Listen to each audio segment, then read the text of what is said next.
Hello friends, welcome to మధురమైన భోజనం. పాకుండలు చేసుకోవడానికి ముందుగా మనం బియ్యాన్ని ఇలా నీటిలో వేసి నానబెట్టి ఒక 4 గంటల సేపు ఉంచుకోవాలి.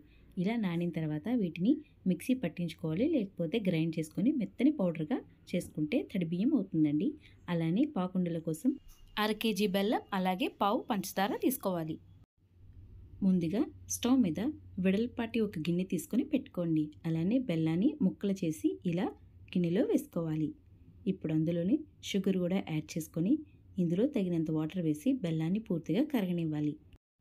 అదేవిధంగా పక్క స్టవ్ మీద మరొక గిన్నె పెట్టి అందులో ఒక 2 స్పూన్ల నెయ్యి వేసి కట్ చేసి పెట్టుకున్న కొబ్బరి ముక్కలు వేసి వేయించుకోవాలి. కొబ్బరి ముక్కలు వేగుతూ ఉండగా మనం బెల్లాన్ని ఇలా కలుపుకుంటూ ఉండాలి. కొబ్బరి ముక్కలు ఈ విధంగా వేగాక స్టవ్ ఆఫ్ చేసి ఒక పక్కన పెట్టుకోవాలి. ఇప్పుడు బెల్లం పూర్తిగా కరిగిందో లేదో చూసుకొని బెల్లం కరిగాక ఇది పిక్కపాకంగా వచ్చేటట్టుగా చూసుకోవాలి. ఇప్పుడు ఈ బెల్లం పాకంలో మనం 1/2 టీ స్పూన్ ఇలాచీ పౌడర్ కూడా యాడ్ చేసుకుందాం. ఇది మంచి టేస్ట్ ఇస్తుందండి, చాలా బాగుంటుంది.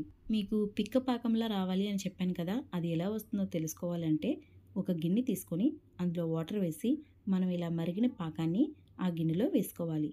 అప్పుడు అది పిక్కగా గట్టిగా పడిందంటే అప్పుడు మనకి పిక్క పాకంగా వచ్చినట్టే. చూడండి, ఇప్పుడు నేను గిన్నెలో కాస్త పాకం వేశాను, అది పట్టుకోగానే ఎంత గట్టిగా అయిందో. ఇప్పుడు ఇలా గట్టి పడితే చాలండి, పర్ఫెక్ట్గా మనకి పాకం వచ్చినట్టే. ఇలా పిక్క పాకంగా వచ్చిన తర్వాత తడి బియ్యపు పిండిని మనం కొంచెం కొంచెంగా వేసి ఇలా కలుపుకోవాలి. మనం ఈ బియ్యపు పిండిని ముందుగానే ఆడించుకొని ఉంచుకోవాలండి. ఒకవేళ మీకు ఈ విషయం తెలియకపోతే ముందుగానే మీరు పాకుండలు చేసుకోవాలనుకుంటే బియ్యాన్ని నానబెట్టి ఉంచుకొని తర్వాత దాన్ని మిక్సీ పట్టించుకొని ఇలా తడి బియ్యంగా చేసుకొని పెట్టుకుంటే మనకి పాకుండలకి ఈజీగా సరిపోతుంది. ఇలా తడి బియ్యం వేసుకుంటూ ఇలా గట్టిపడేంత వరకు మనం తీసుకోవాలి. మనం పైకి ఇలా లేపితే పిండి అనేది కింద పడకుండా ఉండాలండి. అప్పుడు మన పర్ఫెక్ట్గా పాకుండలు అనేవి వస్తాయి.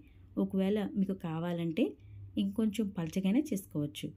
మనకి ఏ కన్సిస్టెన్సీలో కావాలో అది చేసిన తర్వాత అందులో మనం ఒక 2 స్పూన్స్ లేదా ఒక కప్ అంతా ఆయిల్ వేసుకున్నా పర్వాలేదు. వేసుకొని స్టవ్ ఆఫ్ చేసుకొని ఒక పక్కన పెట్టుకోవాలి. చూడండి, మనం పిండిని టచ్ చేస్తే పిండి అనేది మన చేతికి అస్సలు అంటకూడదు. అప్పుడే మనం పర్ఫెక్ట్గా పాకుండలకి పిండి రెడీ అయినట్టు. మీరు చేసుకున్న కన్సిస్టెన్సీ కొంచెం గట్టిగా ఉంటే ఇలా రౌండ్గా చేసుకోవచ్చు, లేదా పల్చగా ఉన్నట్టయితే అసలు చేత్తో తీసి ఇలా ఆయిల్లో వేసేసుకోవచ్చు. ఇప్పుడు నేను చేసిన పాకుండల్ని ఒక్కొక్కటిగా ఆయిల్లో వేసి వేయించుకుంటున్నానండి.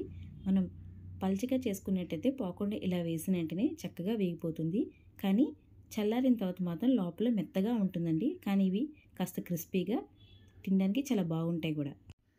ఇప్పుడు వీటిని లైట్ రెడ్ కలర్గా వచ్చినంత వరకు వేయించుకోవాలి. ఇలా వేగిన పాకుండల్ని జల్లెడతో తీసి ఒక గిన్నెలో వేసుకొని ఆయిల్ వాడ్చుకొని ఒక ప్లేట్లో తీసుకొని పెట్టుకోవాలి. ఇదే విధంగా మనం మిగిలిన పాకుండలు కూడా వేసుకొని మీడియం ఫ్లేమ్ మీదే వేయించుకోవాలి. అప్పుడే మన పర్ఫెక్ట్ కలర్ అలాగే లోపల కూడా చక్కగా వేగుతుంది. వీటిని వేగించిన తర్వాత ఇలా జల్లెడలో తీసి ఆయిల్ వాడ్చుకొని ప్లేట్లో వేసుకుంటే సరిపోతుంది. నేను తీసుకున్న క్వాంటిటీకి నాకు 40 నుంచి 50 పాకుండలు వచ్చాయండి. ఈ క్రిస్మస్కి మీ ఫ్యామిలీ మెంబర్స్తో ఈ పాకుండలు చేయండి, చాలా హ్యాపీగా ఎంజాయ్ చేస్తూ తింటారు. ఎటువంటి హరీబరీ లేకుండా చాలా సింపుల్గా ఈ రెసిపీ చేసుకోవచ్చు. పైగా పండగల్లో ఇలాంటి రెసిపీస్ ఎంతో బాగుంటాయి, అందరూ తింటారు, ఎంజాయ్ చేస్తారు కూడా. ఇంత మంచి రెసిపీ అందించిన నాకు లైక్, షేర్ అండ్ సబ్స్క్రైబ్ చేయడం అస్సలు మర్చిపోకండి. ఇలాంటి రెసిపీస్ మా ఛానల్లో చాలా ఉన్నాయి.